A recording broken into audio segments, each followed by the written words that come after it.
자, 우리가 인생을 살다 보면 이런 생각이 들 때가 간혹 있습니다. 왜 하필 나에게 이러한 일이 일어났을까? 정말 힘들고 어려운 시간을 지나갈 때면 정말 하나님이 나와 함께하고 계시는 것일까? 우리가 믿음이 없어서가 아니라 그런 의문을 가질 때가 있다는 겁니다. 하나님은 오늘 우리가 찬양한 것처럼 능력의 팔로 우리의 삶을 붙들어 주시는데 그 하나님의 손이 내 삶 가운데 느껴지지 못하는 순간이 있다는 겁니다. 기도해도 지금의 상황이 크게 달라지지 않아요. 너무너무 육신이 아파서 하나님께 간절히 기도해도 도통 나아지는 것을 내가 느끼지 못할 때 우린 그런 생각을 가질 때가 있더라는 겁니다. 믿음으로 버티고 예배하며 버티고 말씀과 기도 가운데 버티고 또 버티는 세월이 오래되었건만 여전히 내 삶의 현실이 나아지지 않고 여전히 문제가 그대로일 때 우리는 하나님에 대한 믿음 없음은 아니지만 하나님에 대한 살아계심을 진짜 살아계셔? 나와 함께 하시는 거야? 하나님은 역사하시는 거야? 라는 마음을 품을 때가 있다는 겁니다. 오늘 우리가 읽은 룻기 2장이 바로 이러한 상황임을 우리에게 알려주지요. 룻기 1장, 이제 새벽에 여러 번 말씀 나눠서 다 아시겠지만 룻기 1장에 나오는 나오미는 모든 것을 잃어버린 상태로 베들레헴에 돌아옵니다. 그래서 그 성문에 있는 베들레헴의 많은 성의 사람들이 저기 나오미와 며느리 룻이 걸어오는 걸 보고 뭐라고 핀잔도 하고 고래고래 소리도 질렀겠죠. 그에 대해 나오미가 자기를 뭐라 부르라고 했습니까? 자신을 뭐라고 부르라고 해요? 나오미가 아니라 뭐라 부르라고요? 역시 새벽에 여러 번 말씀드렸는데도 기억하지 않아 주셔서 또 기억나지 않는 척 해주셔서 너무나 감사해요. 자신을 향해 마라라 부르라. 나옴이라고 하는 이름은 기쁨이에요. 나는 더 이상 기쁨의 존재가 아니다. 나는 고통과 슬픔뿐인 마라, 쓴 인생을 살아가는 마라다. 나를 나오미가 아니라 마라라 불러달라 이야기합니다. 그런데 놀라운 것은 나오미가 자기 인생을 향하여 뭐라고 저주해요? 나는 마라다. 나는 쓰리쓴 인생의 쓴맛을 본 실패자다 라고 고백하는 그 순간에도 나오미는 인식하지 못했지만 나오미를 향한 하나님의 놀라운 계획은 계속해서 이어져 가고 있었다. 이게 중요해요. 나오미는 자신을 향해 마라라 고백합니다. 하지만 그 순간에도 하나님은 나오미를 향한 놀라운 인생의 계획을 여전히 이어가고 계셨더라는 거예요. 믿음으로 산다는 것은 이걸로 사는 거예요. 내 인생이 힘들어요. 때로는 나를 저주할 수 있습니다. 내 인생은 도대체 왜 이러는 거야?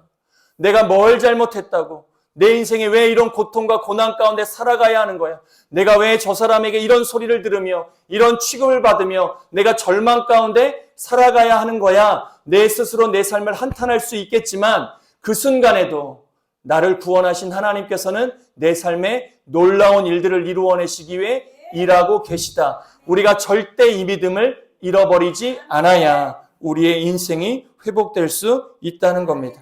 나오미의 눈에는 아무것도 보이지 않았어요. 빈손이다. 아무것도 없이 베들레헴으로 베들레헴 나갈 때는 남편이라도 있었지요. 모아놓은 재산을 가지고 나가기도 했습니다. 그런데 돌아올 때는 남편도 없어요. 자녀도 없습니다. 끌고 나갔던 재산도 단 한 푼도 없어요. 빈몸, 빈손으로 돌아오는 것이죠. 나오미는 아무것도 없음을 보고 있습니다. 하지만 하나님의 손은 멈추지 않고 있었어요. 룻의 눈에는 내일 먹을 양식조차 없어서 걱정하고 근심해야 했지요. 절망의 삶의 자리를 바라볼 수밖에 없었습니다. 하지만 하나님은 나오미의 빈자리를 채우시기 위해 은혜를 예비하고 계셨더라. 사랑하는 여러분, 저와 여러분이 이 하나님의 예비된 은혜를 바라며 살아가는 귀한 인생 되어지시기를 주 신 예수님의 이름으로 간절히 축원드립니다.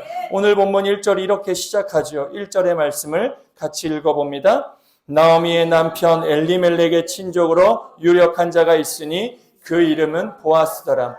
베들레헴으로 빈손 마라로 돌아온 나오미와 룻, 그리고 2장의 시작을 보아스의 등장으로 성경은 기록합니다. 엘리멜렉의 친족 보아스, 그는 유력한 자다. 단순히 돈이 많고 권력이 있는 사람이라고 하는 뜻은 아닙니다. 힘과 영향력도 있지만 인격적으로 그 성 안에서 존중받고 높임받는 신앙의 모범자가 바로 보아스였다는 것을 우리가 알 수 있습니다. 그런데 중요한 것은 나오미와 룻이 지금 베들레헴에 들어와 보아스를 만났습니까? 안 만났습니까? 만나지 않았어요. 그런데 2장을 시작하면 성경은 하나님께서는 보아스를 먼저 이야기하십니다. 이게 무엇을 의미하느냐? 나오미와 룻의 삶에 하나님이 누구를 예비하고 계셨다는 거예요? 보아스라고 하는 한 사람을 예비해 놓고 계셨다는 것을 2장 첫머리에서 하나님께서 언급하시며 2장의 스토리를 끌고 가시는, 우리 인생이 그래요. 우리 인생에는 하나님의 예비하심이 언제나 있어요.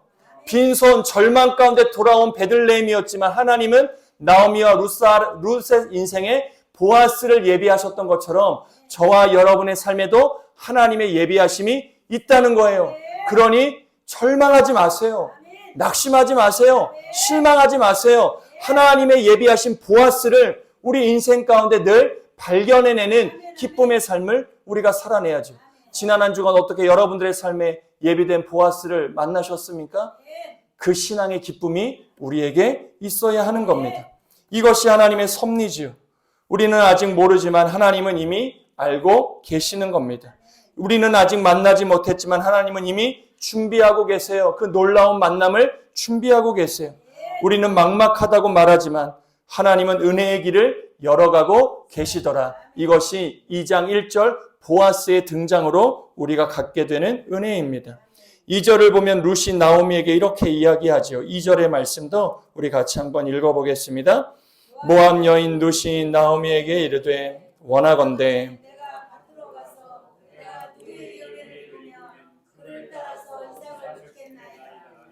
나오미가 그에게 이르되 내 따라 갈지어다. 자, 하나님의 섭리와 하나님의 은혜 가운데 베들레헴에 들어갔고 보아스라고 하는 하나님의 사람도 예비되어져 있습니다. 물론 나오미와 룻은 아직 알 수 없지요.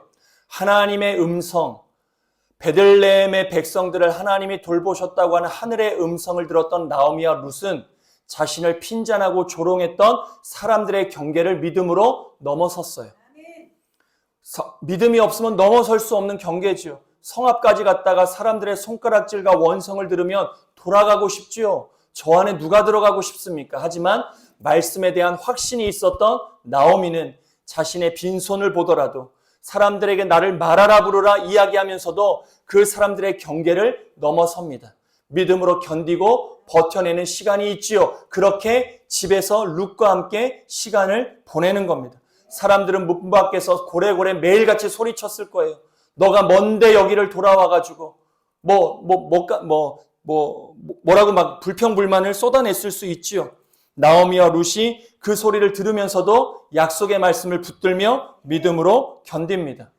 가만히 있지 않았어요. 하지만 룻은 가만히 있지 않고 시어머니를 봉양하기 위해 밭으로 나아가는 선택을 또다시 경계를 넘어섭니다. 문 밖을 여는 것조차 쉽지 않습니다. 문을 열면 자신을 조롱하는 사람들이 쭉 깔려있지요. 눈치 줘요. 말하지 않아도 불편합니다. 어딜 가도 사람들이 졸졸졸졸 쫓아왔을 거예요. 저희가 나오미의 며느리 룻인가? 모압 여인, 이방 여인이 어떻게 베들레헴에 있을 수 있어? 이방 여인이면 이건 저주받은 인생이고 이방 여인이면 예수님께서도 개라고 얘기할 정도로 이스라엘 백성들에게는 상종도 하지 않았던 사람들인데 룻이 그 동네를 걸어다닌다? 사람들은 그 꼴을 볼 수가 없지요. 룻은 문 하나 여는 것도 쉽지 않습니다.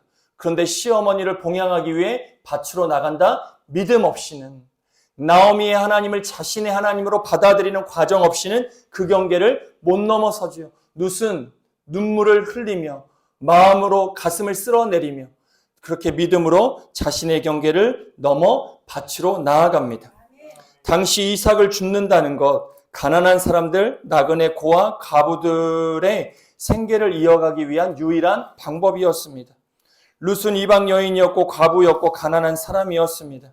사람들의 시선이 두려울 수도 있었고 낯선 땅의 모욕을 당할 수도 있었지만 룻은 오늘 자신이 해야 할 일을 붙드는 선택, 믿음으로 그 일을 붙드는 선택을 오늘 우리에게 보여주고 있더라는 거예요.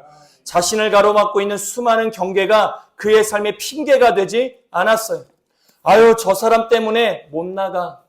아유, 지금 이런 상황이어서 나는 바깥에 나갈 수가 없어가 아니라 하나님에 대한 믿음을 가지고 오늘 자신이 해야 하는 시어머니를 봉양하기 위해 이삭을 줍는 자신의 일을 믿음으로 붙들고 있는 룻의 모습을 우리가 오늘 볼 수 있는 겁니다.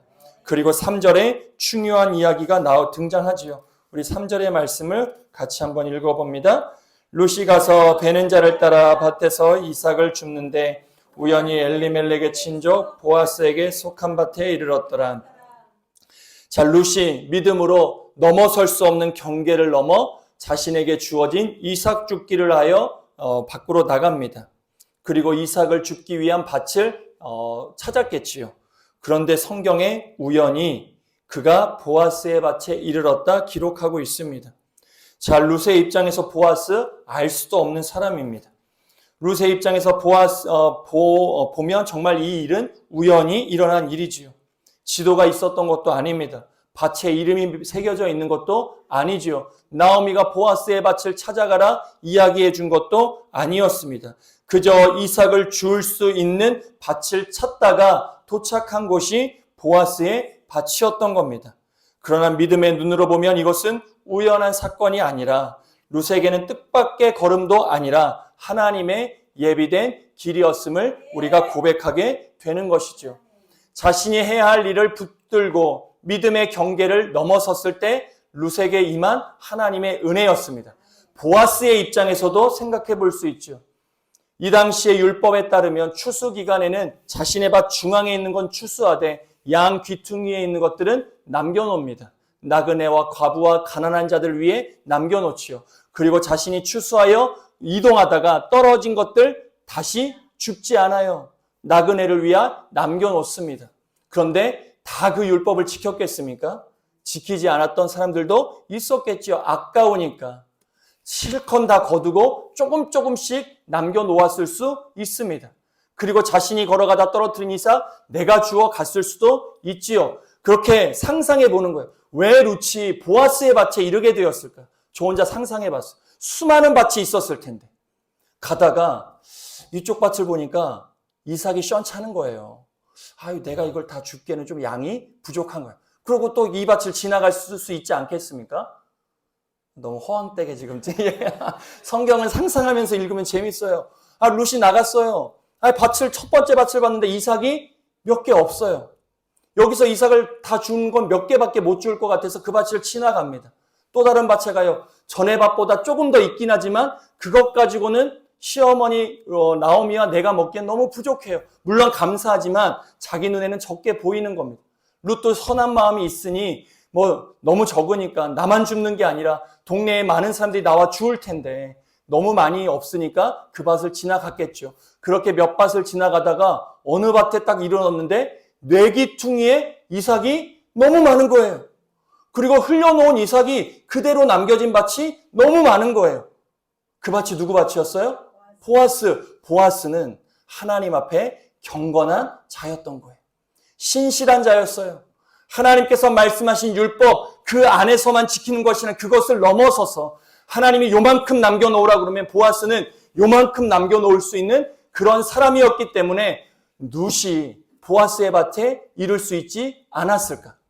보아스도 자신의 삶의 자리에서 최선을 다하여 하나님의 율법과 말씀을 지키고 순종하는 삶을 살았기 때문에 룻과의 만남이 이루어질 수 있었다. 거저와 만남이 이루어진 것이 아니라 룻도 믿음으로 자신의 경계를 넘어 최선을 다하는 삶을 살았고 보아스 역시 자신의 삶에서 말씀에 순종하는 최선의 삶을 살았기 때문에 두 사람이 만나 다윗이 그 가족 가운데 태어나고 예수 그리스도가 태어나는 놀라운 가문으로 하나님께 쓰임받을 수 있었다는 겁니다. 사랑하는 여러분, 하나님의 사람에게 완전한 우연 없습니다. 하나님은 우리의 걸음을 통하여 일하시지요. 우리가 다 알지 못하는 순간에도 하나님은 만남을 준비하시고 길을 여시고 은혜의 자리에 이르게 하십니다. 그러므로 오늘 우리의 삶이 막막해 보여도 우리가 낙심하거나 실망하지 않고 오늘 내게 주어진 이삭 줍는 일을 게을리하지 않아야 하나님의 예비된 은혜가 우리의 삶에 임하는 겁니다. 하나님의 섭리를 신뢰하고 믿는다고 하여 내가 아무것도 하지 않아야 한다는 뜻이 아닙니다. 하나님이 알아서 해 주시겠지. 우리에게 때로는 그런 믿음이 있을 때가 있어. 나는 아무것도 하지 않지만 하나님이 알아서 다 해결해 주시겠지라며 손을 놓는 것, 그것은 믿음이 아닙니다. 참된 믿음은 하나님의 일하심을 신뢰하기에 오늘 내게 주어진 자리에서 내게 맡겨진 이삭 줍는 일을 성실하게 하나님의 율법과 말씀을 지키는 일에 최선을 다하는 삶을 살아낼 수 있어야 하는 겁니다. 룻을 보십시오. 룻은 형편을 탓하며 주저앉지 않습니다. 룻은 밭으로 나가지요. 이삭을 줍습니다. 이삭 줍기는 화려한 일이 아닙니다. 사람들에게 인정받는 일도 아니죠. 이삭을 줍는다는 것은 내가 어떠한 존재인지가 분명하게 드러나요. 과부이거나 가난한 자이거나 무언가 문제가 있는 사람임을 자인하는 것이 이삭을 줍는 일이 자존심 상하는 일입니다. 사람들에게 손가락질 받는 일일 수 있습니다. 하지만 룻은 그 일을 묵묵히 감당합니다. 고되고 낮은 일이지요. 그러나 룻은 그 일을 성실하게 감당합니다. 7절의 말씀을 우리 같이 한 번만 읽어보겠습니다. 7절의 말씀입니다. 그의 말이 나로 베는 자를 따라 단 사이에서 이삭을 줍게 하소서 하였고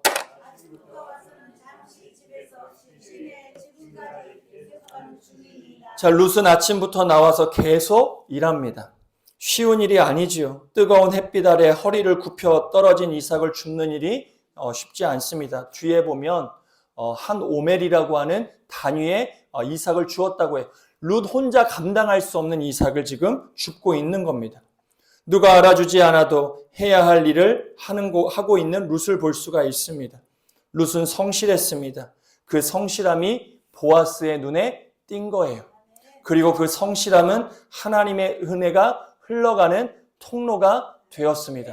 사랑하는 여러분, 힘들더라도 하나님 앞에 저와 여러분의 믿음의 삶이 이 성실로 채워지는 은혜가 있게 되기를 간절히 축원드립니다. 성실히 주 앞에 살아가면 반드시 하나님의 때가 우리의 삶에 임해요.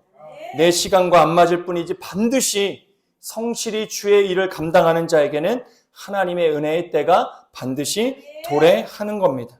사랑하는 여러분, 하나님은 우리의 작은 성실을 오늘도 귀히 보십니다. 사람들은 결과만 볼 때 있습니다. 얼마나 성공했냐, 얼마나 가졌냐, 얼마나 드러났는지를 봅니다. 그러나 하나님은 그 결과가 아니라 과정을 보시죠. 아무도 알아주지 않는 자리에서 흘린 눈물과 땀을 하나님은 기억하세요. 작은 일에 충성하는 마음을 오늘도 하나님은 보십니다. 우리의 삶에도 이삭 줍기 같은 시간이 있어요. 화려하지 않습니다. 자랑할 만한 것도 없어요. 반복되는 일상이고 버텨야 되는 현실이 우리의 삶에 이삭 줍기의 시간일 때가 있습니다. 직장에서 묵묵히 감당해야 되는 일, 이삭 줍기의 일일 때가 있습니다. 가정에서 아무도 알아주지 않는 수고, 이삭 줍기의 일이지요. 교회에서 조용히 섬기는 자리도 이삭 줍기의 시간일 때 있습니다. 병든 몸을 이끌고 하루를 견디는 시간, 하나님 앞에 이삭 줍는 시간일 수 있습니다. 기도해도 당장 달라지지 않는 상황 속에서 믿음으로 버티는 모든 시간들이 우리에게는 이삭 줍기의 시간입니다. 그러나 우리가 반드시 기억해야 될 것이 있으니 그 자리가 보아스의 밭이에요. 내가 오늘 이삭 줍기 하는 그 시간이 그 자리가 역으로 보아스의 밭일 수 있는 겁니다. 그 시간이 은혜의 문이 열리는 자리일 수 있어요. 여러분들이 오늘 이삭을 줍는 그 자리에서 은혜의 문이 열리지 다른 엄한 자리에서 은혜의 문이 열리는 것이 아니에요. 여러분들이 오늘도 피땀 흘려 수고하는 그 자리에서, 오늘도 눈물로 기도하는 그 자리에서, 여러분들의 육신의 아픔을 감당하며 하나님을 섬기는 그 자리에서 하나님의 예비된 은혜의 문이 열리는 것임을 우리가 잊지 않아야 돼요. 그 작은 성실이 하나님의 섭리와 만나는 통로가 되는 겁니다. 그러므로 오늘의 자리를 우리가 절대로 가볍게 여기지 않아야 돼요. 쉽게 내 은혜의 자리를 떠난다? 우리가 입 밖에 내서 안 돼요. 어딜 떠나요? 아니, 교회를 떠난다 이런 말씀이 아니, 우리가 쉽게 내뱉는 말이 있어요. 내 마음에 좀 들지 않고 내가 좀 마땅치 않으면 우리가 너무 쉽게 널 떠나야지. 아유, 여기 자리 다 내팽개 쳐버려야지. 아유, 여기 아니면 교회 없어? 교회 많죠. 교회 많아요. 교회의 문제가 아닙니다. 내 은혜의 자리를 그렇게 함부로 떠난다? 우리가 하나님께 내뱉을 수 있는 말이 아니에요. 이삭 죽기의 자리를 어찌 우리가 쉽게 떠나고 포기할 수 있겠습니까? 사랑하는 여러분, 룻은 우연히 보아스의 밭에 이르렀습니다. 그러나 그것은 하나님의 섭리였어요. 룻은 작은 이삭을 주었습니다. 그러나 하나님은 그 성실함을 통해 큰 은혜의 문을 여시지요. 룻은 자신을 이방 여인이라고 여겼습니다. 하지만 하나님은 그 룻을 자신의 품 안의 자식처럼 끌어안아 주셨습니다. 오늘 우리의 삶에도 우연처럼 보이는 일이 많지요. 예상치 못한 만남, 갑작스러운 변화, 뜻밖의 자리, 이해되지 않는 길이 우리에게도 있습니다. 그러나 믿음의 사람은 이 모든 순간 속에서 하나님의 섭리를 볼 수 있어야 합니다. 혹시 지금 나오미처럼 마라와 같은 인생의 쓴맛을 지나가고 계시는 분은 없으십니까? 혹시 아무도 나를 알아주지 않는다고 외로움을 느끼는 분 없으십니까? 그 자리가 이삭 죽기의 자리인데 내가 그것을 망각한 채 그냥 시간을 허비하고 계시지는 않으십니까? 우리가 그 자리에서 낙심과 좌절과 우리가 절망이 아니라 하나님의 일하심을 볼 수 있어야 합니다. 하나님은 보이지 않는 곳에서 보아스를 준비하고 계셨지요. 하나님은 오늘의 작은 성실을 통해 내일의 은혜를 여세요. 내일의 은혜가 저절로 열리는 게 아니라 오늘의 성실을 통하여 열린다는 것을 꼭 기억해야 됩니다. 하나님은 그분의 날개 아래 피하는 자를 결코 외면하지 않으세요. 하나님의 섭리는 멈추지가 않습니다. 우리의 눈물이 끝이 아니죠. 우리의 가난이 우리 인생의 결론이 될 수 없습니다. 우리의 막막함이 내 인생의 마지막 장면도 아닙니다. 하나님께서 쓰시면 마라의 인생도 다시 오늘 나오미와 같은 인생으로 변화될 수 있는 것이죠. 하나님이 하시겠다고 하시면 괴로움의 자리도 은혜의 자리로 뒤바뀔 수 있는 겁니다. 그러니 오늘 이 밤 우리가 이 하나님의 섭리를 확신하는 믿음을 하나님께 구할 수 있어야 돼요.